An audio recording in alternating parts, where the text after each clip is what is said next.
Count सुरू करा. तुमची ती सगळी आर्टिकल्स त्या काळात चालू व्हायला लागतील.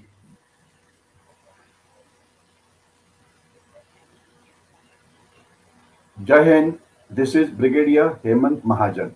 I welcome you again on the security roundup for the week ending this Saturday. This is our 12th security roundup, and our earlier roundups has had a very good clientele. I'm sure even this will get adequate number of views. First of all, let us focus on certain important activities that took place in the last 1 week which affect India's national security. Let's come down to internal security. There has been an accident when field firing was going on in Indian Army's Armored Corps unit, a Bhishma tank. The barrel exploded, injuring, rather killing two of its crew, one JCO and one NCO, and one was seriously injured. Then there was another accident of a helicopter. A cheetah helicopter crashed in Tawang in Arunachal Pradesh, in which we lost Lieutenant Colonel Saurabh Yadav. In addition to this, the government of India has declared Imtiaz Ahmad Kandu under the UAPA Act, who was responsible for radicalizing the youth in Kashmir Valley. He's been a resident of Sopore, and presently it is appreciated that he is in Pakistan.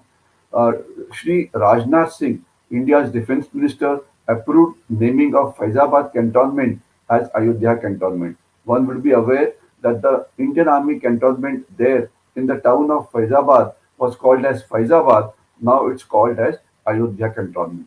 In addition to this, there has been a bit of violence in Jammu and Kashmir. Three Jaish-e-Mohammed terrorists who were killed in the area of Shopia, they belong to Lashkar-e-Toiba. Also, Home Minister Shri Amit Shah visited the Kashmir Valley, Kashmir rather, from 4th to 6th of October. First, he addressed a rally in Rajouri. Secondly, which is Rajouri, I'm sure everybody knows Punch Rajouri are the areas south of Pir Panjal. And then he addressed a rally in Baramulla, which is in the Kashmir Valley. And he inaugurated projects worth about 2000 crores in Srinagar. And he mentioned there that Jammu and Kashmir, which was earlier a hotbed for terrorists, now has become a tourist hotspot. So, why did he say this? Because record number of tourists have visited Jammu and Kashmir in the tourist season. This is the highest number ever. In addition to this, it was mentioned that Kashmir earlier was ruled by three families, one in the center, that is in India, and two families there consisting of the Muftis and the Abdullahs. Now it is ruled by 30,000 representatives of people. The Gujjars, the Bakarwals, the Paharis, which are habitating the area of Punch, Rajouri, and the mountainous areas, are going to get a status of scheduled caste and scheduled tribes, and therefore they will get all the benefits which accrue to these people. This was applicable in rest of India, but somehow not applicable in Jammu and Kashmir. The next issue pertains to the illegal migration that takes place from Bangladesh. The central government has given out a figures on Tuesday stating that 2,399 Bangladeshi nationals have been caught in last few years, and they all had fraudulently obtained Indian documents, meaning they had passport, they had ration card, they had Aadhaar card, they had you name it Indian document, and it was with them. Actually, the basic problem in our country is that not many are bothered about this illegal, unabated migration that takes place from Bangladesh. All the opposition parties, including Aam Aadmi Party to Congress, TRS to TMC, Samajwadi Party to BSP, have always time and again lobbied for illegal migrants from Myanmar, from Bangladesh to be allowed and government area, and they should be provided with facilities at taxpayers' expense. Only one party has been consistent about throwing out these people, Rohingyas and Bangladeshis, and that is basically the Bharatiya Janata Party. Now, Indo-Bangladesh border, there are three very big problems. Number one problem is, of course, illegal migration of Bangladeshis. Second huge problem is cattle smuggling. In fact, as late as today, the cases are going on in the state of West Bengal with a minister who's involved there, who was very who was involved in a big way with cattle smuggling. And of course, there's the export of global jihad. There's a terrorist group there called JMB. JMB stands for Jamaate Islami Bangladeshi. They have been cracked upon in Bangladesh. Now they've established their bases in in our state of West Bengal. So this is basically a big problem. Smuggling is a massive economic activity which fills up the political coffers. Some BSF officers have been caught, and as it stands now, the BSF has court-martialed 33% for their involvement in cattle smuggling, and investigations are going on against 14 more. The next issue pertains to the light combat helicopter, which is basically the helicopter is called Prachanda. Indian Air Force inducted the first batch of indigenously developed light combat aircraft, light combat helicopter into the IAF. The induction is a very big victory for Make in India in the defense sector. The India's defense industry is becoming less import dependent and it's making its presence felt in the international arena. The government has recently said that the defense exports have grown up by 334% in last 5 years. I repeat, 334% in last 5 years. And now India is exporting to 75 countries. But now the next journey that we must undertake should be from Make in India to make for world. This can be done if we allot adequate allocation to research and development. We must carry out timely production of equipment which is required, and of course the equipment must be should be affordable. That means it should be cost effective. The next issue pertains to Dr. Jaishankar, who made a remark in one of the meetings at United Nations General Assembly that he said that India exports information technology while our neighbor exports terrorism. And obviously, that was not appreciated by the Pakistan. Next issue pertains to countering the Chinese and the Pakistani hybrid war. So all of us are aware that the Hindus and Sikhs are completely extinct now from Afghanistan. They were incidentally 2% of the population of Afghanistan at a point of time about 15 years back. But now most of them have been killed or some of them have migrated to India or very few have migrated to rest of the countries. Now the other minority there is the Hazaras. Hazaras are basically Shia Muslim and they are supported to some extent by Iran, which is a Shia country. Last week there was a suicide bombing attack on an educational center in Kabul's Hazara populated area, which killed 46 young girls. One feels so sad that 46 young girls have been killed, and this brings focus back on persecution of Hazaras in Afghanistan. And mind you, Hazaras comprise of nearly 10% of the Afghanistan population, and it is one of the largest ethnic minorities, but they are persecuted, just like the Hindus and the Sikhs. And Taliban's return has increased their persecution. So it is now felt that possibly after the Hindus and Sikh extinction from Afghanistan, now the Hazaras will also meet their end there in Afghanistan. The next issue is Pakistan's Afghanistan policy and the relationship between Afghanistan and Pakistan. When Taliban came to power in Afghanistan, Pakistan thought that it's a friendly government which is there, it will have a strategic depth, etc. But Pakistan's long-standing objective of having a dependent government in Kabul has not helped. Instead of giving any strategic advantage to Pakistan's security, it has a very serious problem from Afghanistan. Tehrik-e-Taliban Pakistan, this is a group which has got its basis in Afghanistan. that is got a free regime there, and they are carrying out lot of terror attacks inside Pakistan. And one would remember that when Afghanistan Taliban came into power, there were nearly 2,500 of the TTP members who were in the who were in the jails of Afghanistan. They were released. Afghanistan Taliban strategy of supporting Pakistan for talks with TTP as against opposed to fighting them militarily has multiple angles. Meaning, Afghanistan Taliban said, we will help you to have talks with TTP.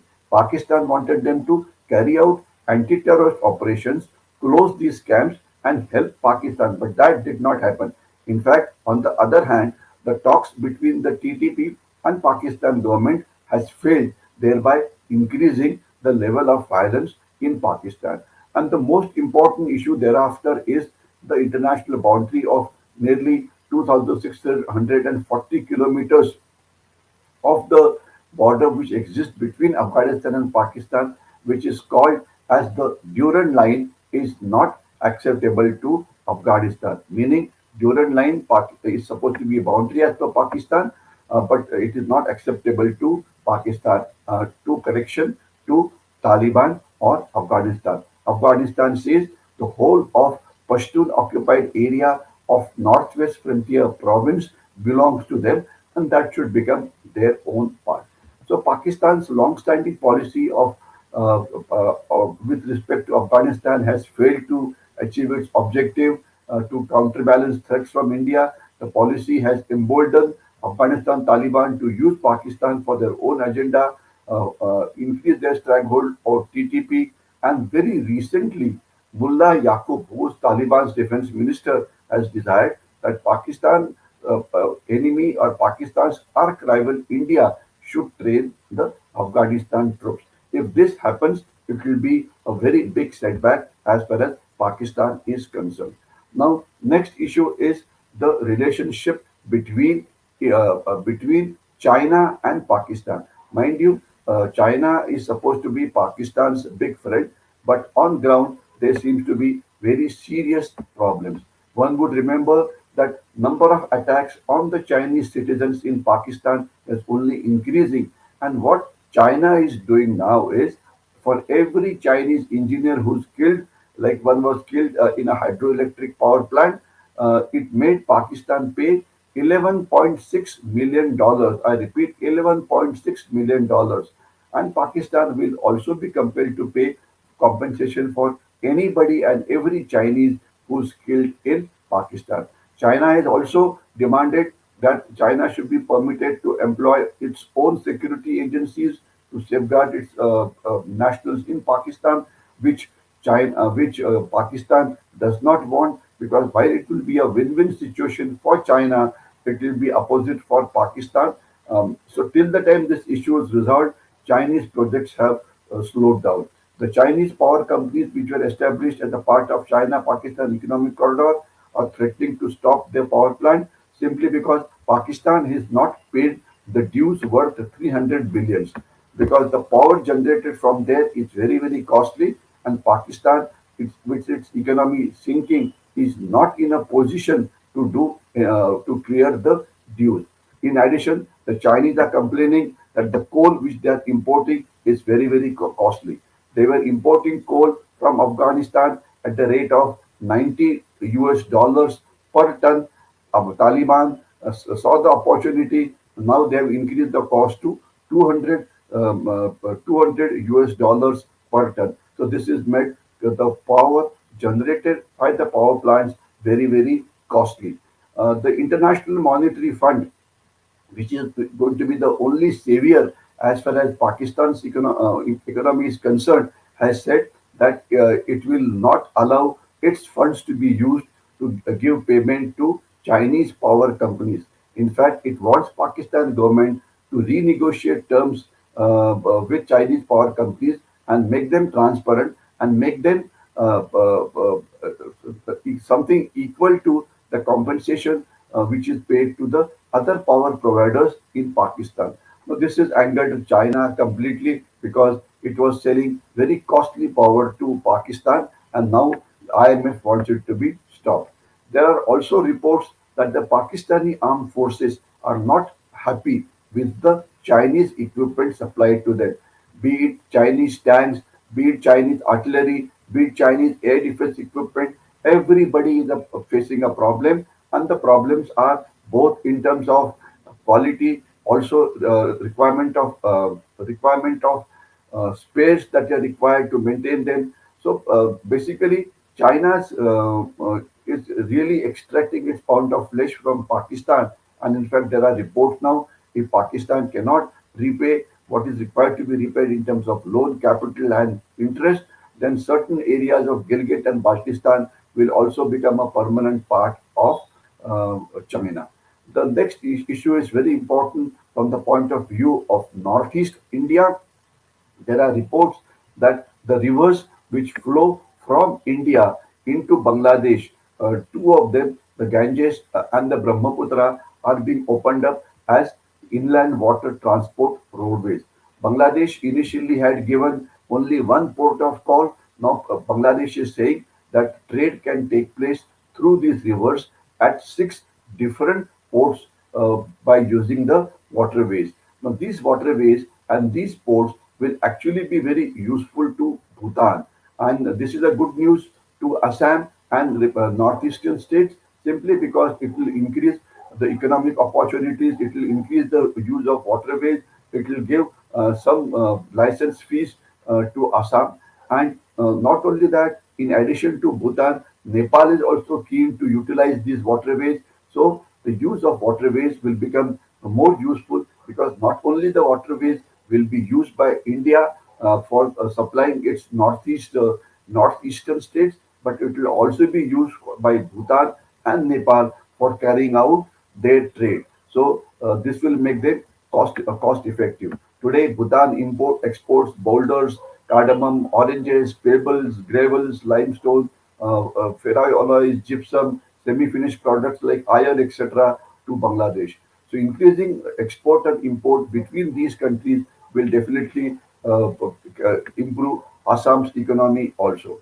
The next point are with respect to the Russia and Ukraine war. There have been reports that the Ukrainian forces have burst through the Russian lines and have made major advances as far as the war is concerned. Russian forces in that area have been forced to retreat, and it appears that Russian army has lost the ability to attack. Another report said actually Putin has declared that whatever area they have annexed up till now, which is approximately 15 to 20% of area of Ukraine, this will become permanent Russian areas, and they are carrying out referendum there by which they will declare that these places have joined Russia.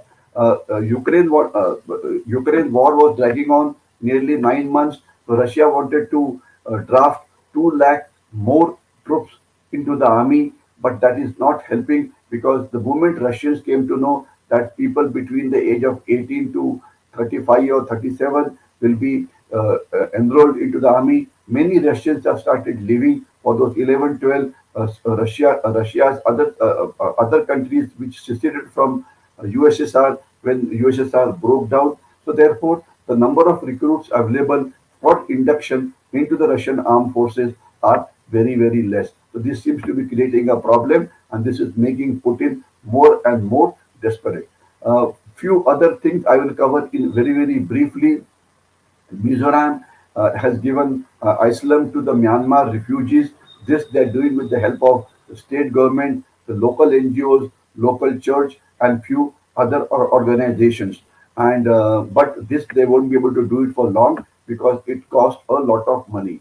The police in California have said that the Sikh family which was abducted in California has been killed, along with a very tragic a baby girl which was barely 8 months old. So this is basically showing that the Indians are not safe in USA. There have been racial discriminatory attacks in Canada to so much extent that Canadian government now has issued an advisory to the Indian students and the Indians there as to how to keep remain safe. There have also been attacks on the Indians in England. So therefore, Indians' American dream seems to be turning sour. There are problems in United Kingdom. There are problems in Canada, which is becoming unsafe for Indians settled there, and also problems in the United States. There is a positive news that the Border Security Force is going to deploy laser-equipped anti-drone technology. This will be deployed on the international border, because one would remember that there have been something like 100 drones that have crossed into Punjab in last 1 year, out of which only 7 could be shot down. Possibly with this laser technology, we'll be able to shoot down more drones, because each drone is capable of, let's say, getting 10 to 11 kilograms of narcotics inside. The Air Force has announced that 10% of Agniveers will be females or ladies. The Indian Air Force has also said that they are going to equip Sukhoi 30 MKI fighters with the BrahMos cruise missiles. This will ensure that the range increases quite a lot, because Sukhoi, as it is, can go up to 1600 kilometers without refueling. That is their fighting radius, and with refueling, it increases to almost double the range. And with a missile capable of 450 kilometers, this will give them a tremendous range as far as hitting important targets are concerned. Now, the last point is there has been some controversy over India remaining absent at the United Nations Human Rights Commission, which was discussing the persecution or the prosecution of Uyghur Muslim minorities in China. India decided to not vote in this, and this is supposed to be. Many people feel, including myself, that this shouldn't have been done. We should have got China onto the mat, but possibly the foreign ministry felt that by letting China escape from this UNHRC debate on Uyghur Muslims, it will start behaving properly with India, and possibly the relations will improve. Well, only time can tell us whether the relations will improve or not. But I have said in the past that Chinese understand only language of force. So therefore, if I had an option, I would have said that we should have voted against the Chinese in the United Nations Human Rights Commission. Now, to end this debate, what we must, to end this talk today, we must understand that the challenges to India's national security are multifarious, multi-domain, and it's only a united India, which consists of its security forces, which consists of its people, which consists of its leadership, can take on the challenges head on. Then only will we be able to secure our country. I'll stop here, and thank you all of you for having a look at this Facebook live. Thank you very much, and Jai Hind.